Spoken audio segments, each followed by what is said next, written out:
handicapping when we expect Trey Lance will become the starter, or when he expects Trey Lance will become the starter. The best guess. And I guess I'll give you a little background real quick. I mean, today he threw his first pick.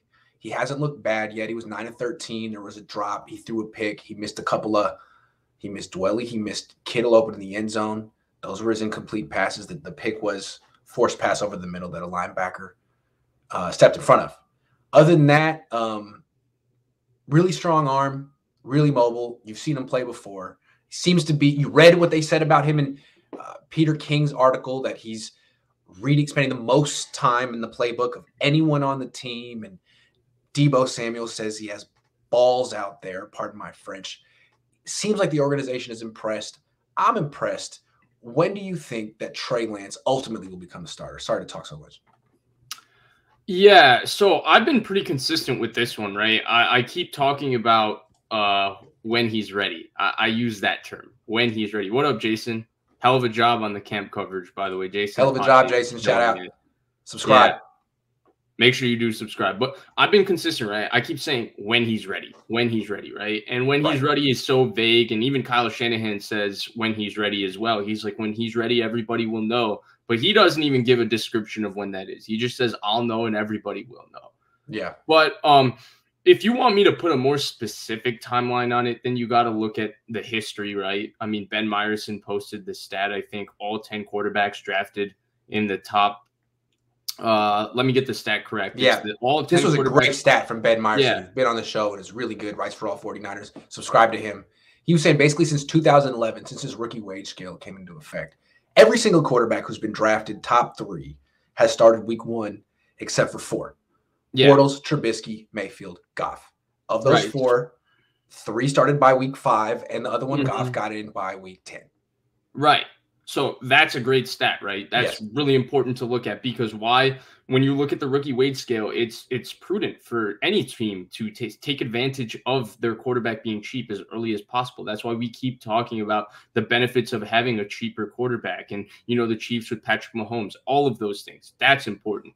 But the second thing is it's the latter part. The 4 that didn't, right? The other 3 started early. It came quick. I mean, I remember the Baker Mayfield thing. Baker Mayfield started week 3, Thursday Night Football. He didn't start, excuse me. He came in after the first quarter in relief for Tyrod Taylor, and he walked in, and guess what? It was immediately clear that there's a stark difference between Baker Mayfield's ability and Tyrod Taylor's ability.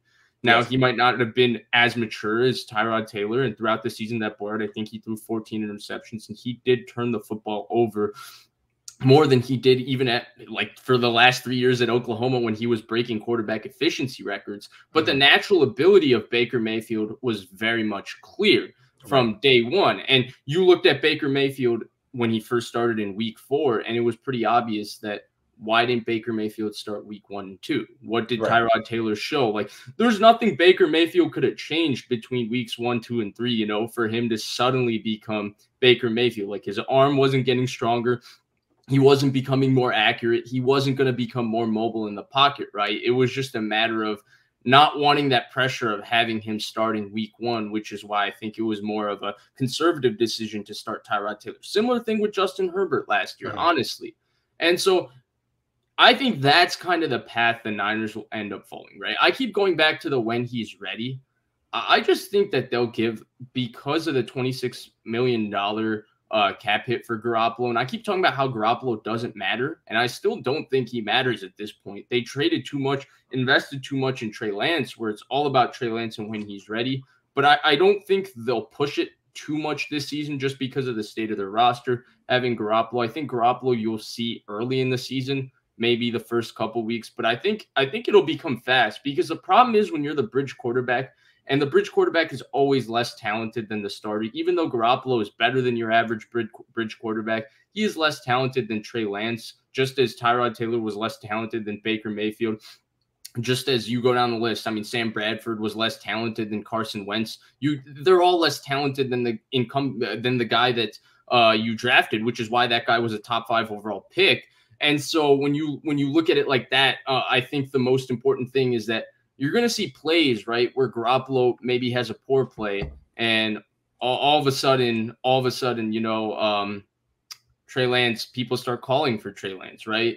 And that's going to be the difficulty, where every start Garoppolo has, there will be a conversation for Trey Lance, and he's going to get critiqued play to play.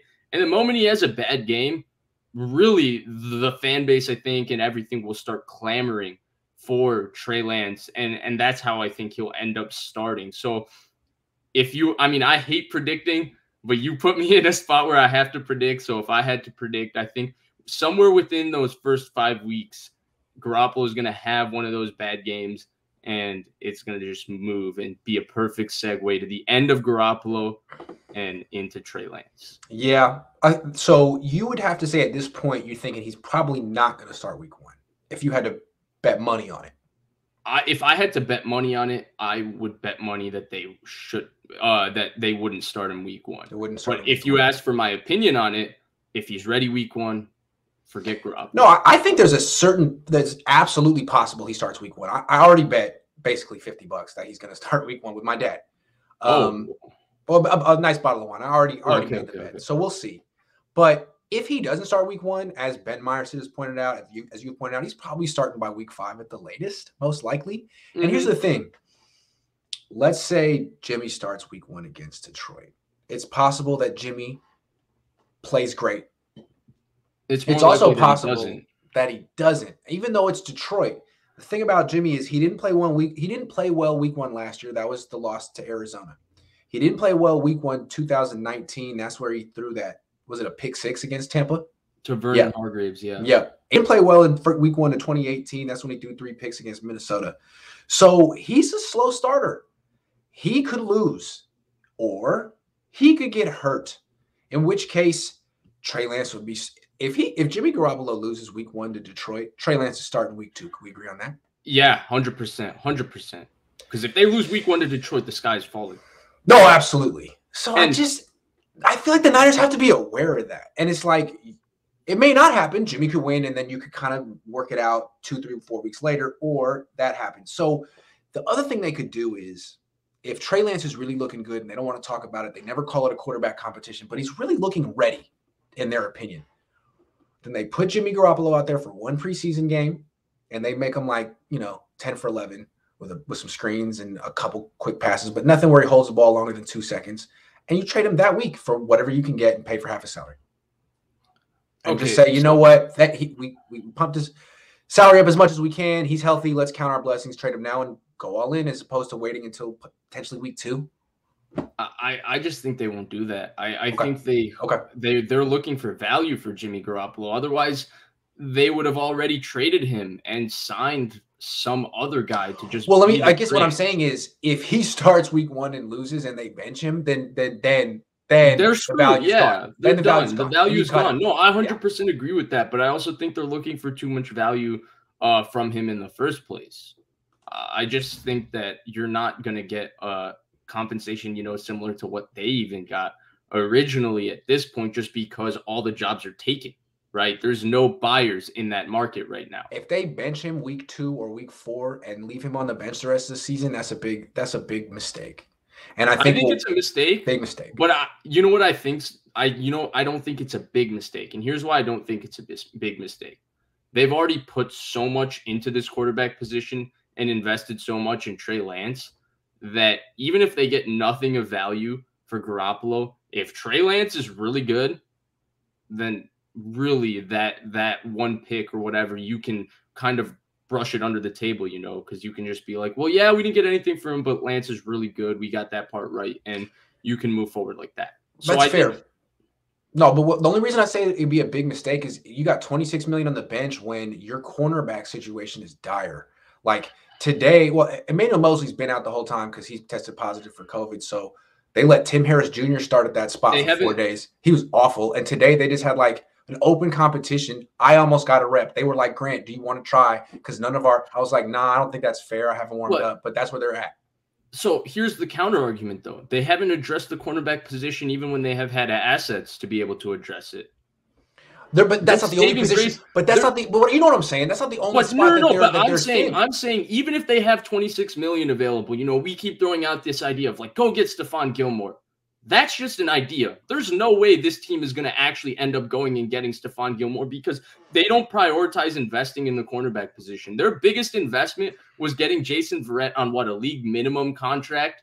And luckily he somehow came back and he's saving them right now. But I mean, look at their investment. I'm just saying that Jimmy Garoppolo is costing them serious depth at other positions. And if they had moved off of him earlier, they would have had an opportunity to address it. And they don't have that opportunity until he's off the roster. I don't disagree with that. Yeah. But I'm talking about from their perspective. True. I'm saying that the way I see it is like, if, you're looking at it, if you have 26 million, immediately go get something, right? Go get something at cornerback and start it. I don't think they look at it as just if we had 26 million, all of a sudden they're going to make a move, just because their history says that they just do not address that position for whatever reason. Fair. I'm just saying, if something doesn't work out with Emmanuel Mosley and he doesn't come back from COVID 100%, or he's a little rusty, their week 1 starter opposite Jason Verrett, Dante Johnson. That's where they're at. And I don't care who their quarterback is. They're not going to win a ton of games with Dante Johnson starting at cornerback. And the reason that that's the next guy up is because they have all their money poured into, backup quarterback or whatever you want to call Jimmy.